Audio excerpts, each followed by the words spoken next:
Barangay FM Nationwide. Oras natin mga kapuso, mga kabarangay. It's 3:11 in the afternoon. And syempre init pagyapon kayo ng atong kawanangan karon nga maka-heat stroke mga kabarangay. Makatabo ikag init og mga nawong. Makatabo ikag init og mga ulo. Kang inita lupig pa. Makarealize na ba nga ingani nga kainit gali no, reklamo na gali taon niya. How much na lang ka mga kabarangay kung mapadulong ka sa impyerno?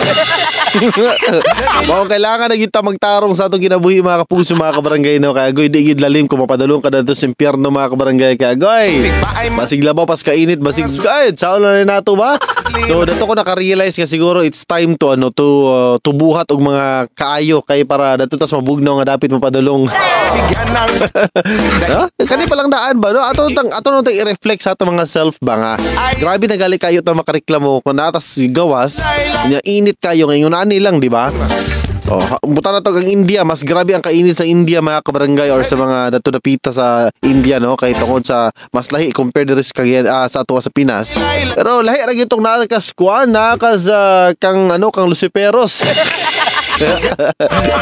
No, so dapat yun no nga di kita magbuhat og mga dautan mga kabarangay diri sa Earth kaya para pag atubang nato ka Senior San Pedro nato ta mapadulong sa purtahan nga sa dalan nga mabugnaw nga dapit, di ba? Mo na itudlo sa inyong mga anak diha naminaw karon ha kay goy mas lami mabuhi labi nagkano, di ba? Compare mo mas lami masayahay mabuhi kung nakas mga aircon, di ba? Mabugnaw nga dapit no.